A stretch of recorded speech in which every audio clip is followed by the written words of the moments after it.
Panoorin natin ang nag-viral na video ni ate na si Diwatang Gala, kung saan ay kinanta lang naman niya ang Sana Ngayong Pasko na umabot lang naman ng 11 million views. Bakit kaya? Kumanta lang naman siya. Tara at pakinggan natin kung bakit kaya.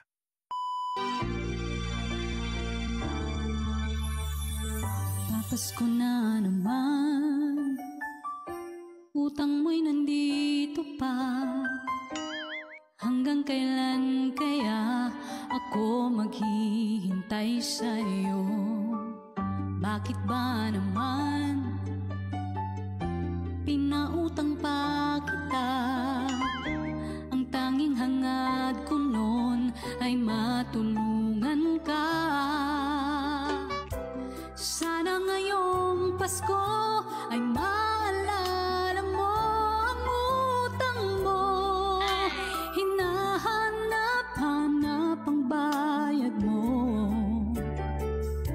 At kahit magtago ka, nangangarap at umaasa pa rin akong muling makita ka at makabayad ka sa araw ng Pasko.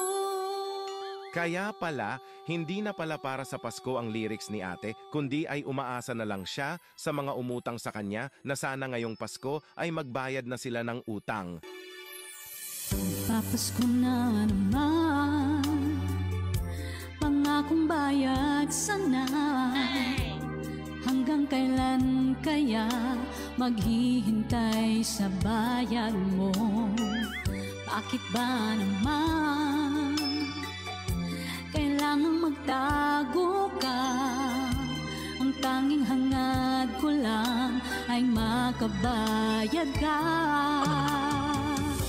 Sana ngayong Pasko ay maalala mo ang utang mo. Hinahanap-hanap ang bayad mo. Kahit magtago ka, nangangarap at umaasa pa rin akong muling makita ka at makabayad ka sa araw ng Pasko. Sana naman, sa mga makakapanood nito, marami pa rin ang umaasang magbabayad na sila. Kahit sa Pasko man lang, ay yun na ang tanging regalo nila sa mga nakautangan nila.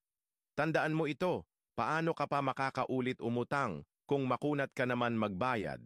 Paano na lang kung dumating ang emergency situation na kailangan mo ng pera pero wala nang gustong magpautang sa'yo kasi hindi ka marunong magbayad? Kaya wag mo nang hintayin na dumating ang araw na iyon. Matuto ka ng magbayad ngayon na.